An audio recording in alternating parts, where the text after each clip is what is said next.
こんにちは。見てくださっている皆さん、元気にしてますか？フィンランドは今9月下旬で、季節がもう完全に秋になりました。私も日本語教師の仕事が始まって、それでも絵も相変わらず描けてます。今日のスタジオ Vlog の内容は絵本についてです。私の憧れは絵本を描くことですけど、今日は、私の好きな絵本作家の作品をちょっと紹介したり、そして実は練習でもうすでに絵本を2冊いとこと一緒に作ってるんですが、それも今日紹介したいと思います。あと、インスタグラムで秋がテーマのアートチャレンジがあったんですけど、それに参加して、そのために描いてきた絵を紹介します。ぜひ最後まで見てってください。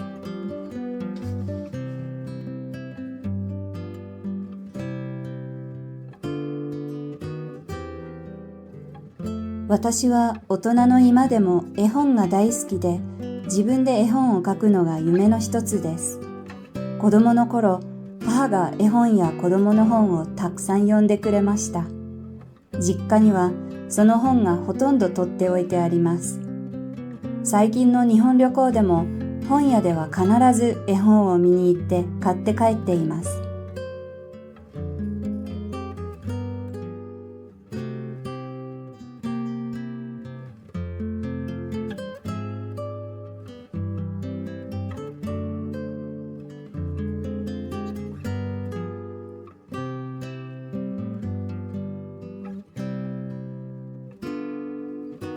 子供の頃から大好きだった絵本はこれで、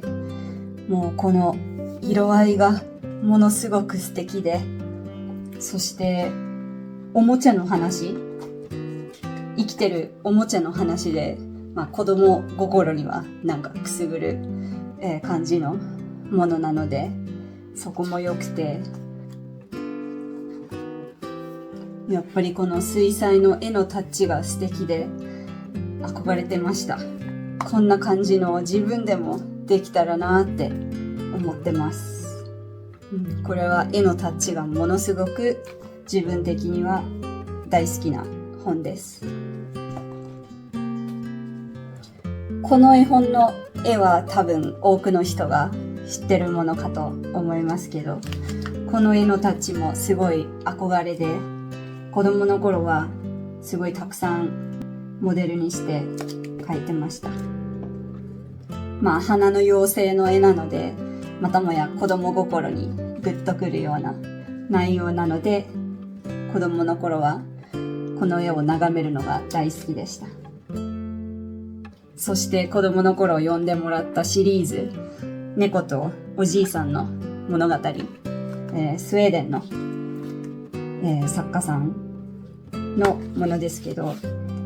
これはまた全然絵のタッチが違くて、物語も、コメディ系なものですごく面白くて、でこういう絵のタッチにもまた全然違った感じのものですが憧れてます。こういうコメディタッチの。そして日本旅行の時に見つけた子供の頃に読んだ記憶がある本でも、うちにもどこにもなくて、多分図書館で、借りて読んでた、本、フィンランド語だったんですけど、ずっとその本をどっかで見つけてまた読んでみたいなっていうのがあって、日本で見つけることができてすごい嬉しかったです。これは日本人の、絵本作家のもので、もう色合いがまたもや素敵で、もう絵のタッチがすごい好きです。物語自体はもっと小さな子向けのものですけど、本当にこの絵のタッチが素晴らしいものです。そして大人になって日本旅行で見つけた、子供の頃には読んでない絵本がこれですけど、これは日本人の絵本作家さんのもので、日本で見つけてもう一目惚れしました。これもまた絵のタッチが素敵で、物語も楽しくて、こういうのにもすごい憧れます。もう絵が本当に素晴らしくて、あと大人心くすぐる絵本もあって、チョコレートを作る物語とか、アイスクリームを作る物語とかがあって、もう大人が読んでもなんか面白い感じのものです。こういう素敵な絵本をもっともっと集めていきたいなと思ってます。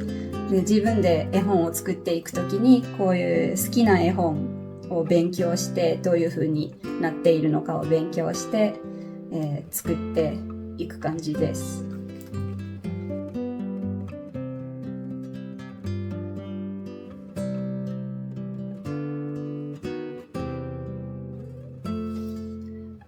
この2つはいとこと一緒に作った練習のための絵本です。この本の絵はデジタルではなく、色鉛筆で紙に描いたもので、ページ数がすごく少ないんですけど、デジタルではなく手で紙に描いてるものなので、時間がすごいかかったのが覚えてます。こちらが実際に紙に描いたものです。2022年、23年のプロジェクトがこの絵本だったんですね。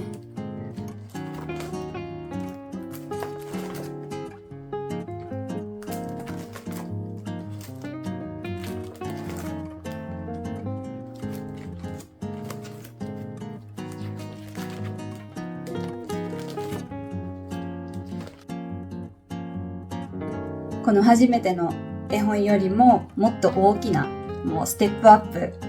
プの絵本はこれです。で、これはページ数も長くてちゃんと、長い物語になっているもので、あとコメディタッチのもので全く違う感じの本になったんですが、これは途中まではペンで紙に書いていったものですけど、途中からQ4カンバスの、デジタルのものを買ったので、途中からはデジタルで書くようになりました。いろいろ試行錯誤して出来上がった本です。本当に練習のためのもので、いろいろなことをやりながら勉強するっていうものでしたね。いろんな発見がありました。失敗もして、失敗からいろんな発見がありました。例えば、この一番最初の、開きのページ、ここの真ん中のところに余分なところが何もないので、最初は普通の紙で印刷したんですけど、ここの真ん中のところが隠れちゃうんですよね。で、それが全く考慮してなくて、なのでそういう隠れちゃうところをこうちゃんと考えて書かないっていうことも勉強できましたし、あとその絵を描くときにどこにテキストが入るのかとかも考えないといけないので、プロジェクトの一番最初に描いたこの絵ではまだそういうことも思いついてないので、全くスペースがないので、次の開きからはちゃんとテキストが入るところを、入れておきました。あといろいろやってて気づいたことは、色の濃さとか、同じ色を使っているのに隣にどういう色が来るかによってその色が明るく見えたり暗く見えたりするので、そういうことも書いていきながら気づいていくっていう感じでした。でもとにかく書いていくっていう感じでやってたので、その素晴らしいものができないとダメだっていう感じではなく、練習なので一番の目標がプロジェクトを、ゴールに持っていくことっていうものだったので、本当にそういう感じで気軽に書いていって、でも自分たち的には面白いものが、できたなっていう感じだったので、すごい達成感ありました。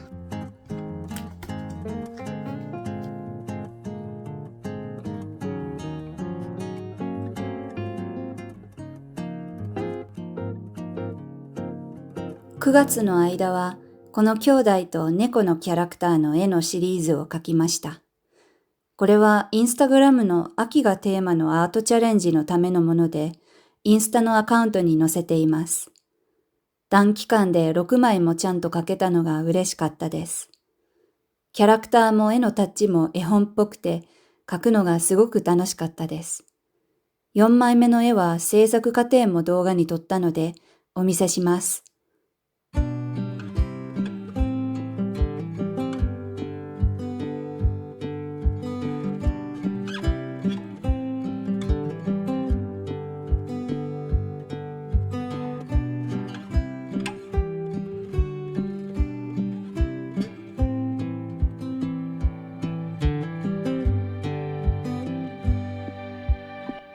スケッチも色塗りも全部デジタルでやりました。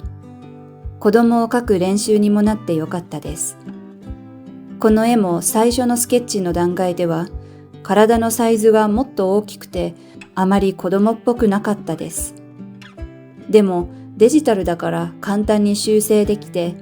体をもっと小さく頭を大きくしてちゃんと子供に見えるサイズにできました。猫がものすごく大きいって夫に突っ込まれたんですが、そこも絵本ならではの世界観で面白いかなと思いました。このキャラクターたちでそれぞれの季節のシリーズを描こうかなと思っています。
今回のスタジオ Vlog はここまでです。見てくださりありがとうございました。